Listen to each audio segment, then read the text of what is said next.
Hey guys, what's up? Welcome back here to today's edition of The Fishing Teacher, and really appreciate you guys swinging by the channel to check today's episode out. Guys, today I want to give you all sort of a summer refresher course on fishing a Whopper Plopper here. Personally, for me, it's like when I start thinking about Whopper Plopper fishing, it's like July, August, and September. Those are my three best months for Whopper Plopper fishing. And I've got a lot of strong opinions on a Whopper Plopper. I sort of want to give you guys just a good overview. If you've never fished one before and you want to catch some fish on it, and even if you've been fishing a Whopper Plopper for a while, I'll give you guys some tips and advice. I think it might help you guys out here in today's episode. Also, guys, I will put my Whopper Plopper link and my Tackle Warehouse link in the description of this video. If you guys would like to pick you up a few Whopper Ploppers, using that link's a good way to support the channel. I really appreciate that. And also, guys, anybody interested real quick in booking an on-the-water lesson with me, you can do that by going to my Facebook page, Randy Blaukat Professional Angler, and shoot me a private message. These on-the-water lessons I do are a great way to learn. If you guys have any technique you want to learn about, I can help teach it to you guys here on either Table Rock Lake or Stockton Lake here in Missouri. So I hope to hear from you guys on that. So appreciate that. Okay, guys, I got this love-hate relationship with the Whopper Plopper. You guys have heard me talk about it on some of my other channels.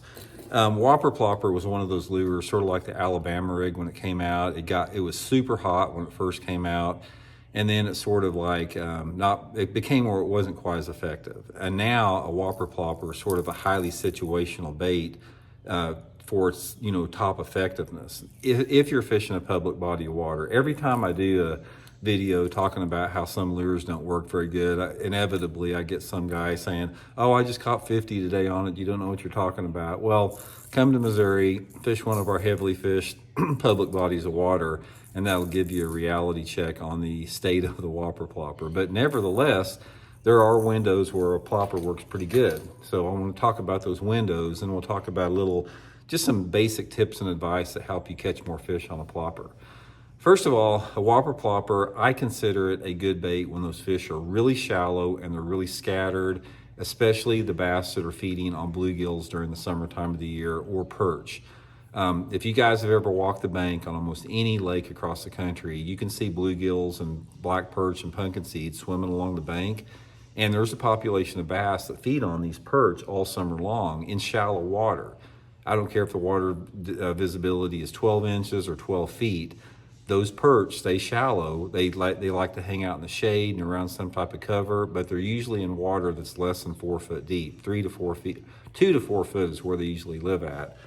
And a Whopper Plopper is an ideal bait to catch those fish in that type of situation because it's an aggressive bait. You can cover water. There's something about it. The noise of the plopper being really loud it triggers a reaction strike from those fish that are hunting those bluegills. So that's why I think that July, August, and September, specifically like late August and into September, is the best time to fish a Whopper Plopper. Another thing about a Whopper Plopper, guys, is you don't have to have shade. Shade obviously helps, but this is the technique that you can just cover water with it and just fish sun, clouds, whatever. It's all about making a tremendous number of casts and covering as much water as you possibly can. That is the technique I have found that is really crucial with that. With the Whopper Plopper in the summertime, I like to fish flat banks. It can be sand, clay, mud, rock, whatever, but I like flatter banks back in the coves where those perch are spawning at, and just fish as many of them as I can in the course of a day's time. Now, there's two primary colors that I use on a plopper. Now, this is probably, if you go and get some of these ploppers on my Tackle Warehouse link, this is what you need to get. Get you a bone one like this. This is called bone, or some type of a bright pearl, and then get you a black one. These are really the only two that you need. I start out in the morning when the light levels are low, or on cloudy days, with this bone, or this, they call it bone, but it looks yellow to me, but it's in the color chart there. This is a really good color on lower light conditions. So I'll start out for maybe the first couple hours with this color, and then I go to the black the rest of the day. The black is a great color. I don't care if it's cloudy, sunny, whatever. Works in off-colored water, works in clear water. These are the two that I have. I have both of these tied on anytime I go Whopper Plopper fishing. Also, another thing with that is upgrade the hooks on it. A Whopper Plopper is one of those few baits out there. I talk about using small hooks on baits a lot. Not really so with a Whopper Plopper. I usually go to a size bigger. This is the #1 Gamakatsu G Finesse that I've traded out. I find that if you go to one size bigger hook on the Whopper Plopper than that it comes with, let me see if I can get a stock. Yeah, here's the stock Whopper Plopper hook that it comes with, and there's the bigger one that I have right here, a little bit longer shank on it. But going to one size bigger will definitely help you catch more fish. Another thing that will help you catch fish on this Whopper Plopper is you want to use it with a fairly fast stop and go retrieve. You're not going to catch many bass on a Whopper Plopper just throwing it out there and just like reeling it straight.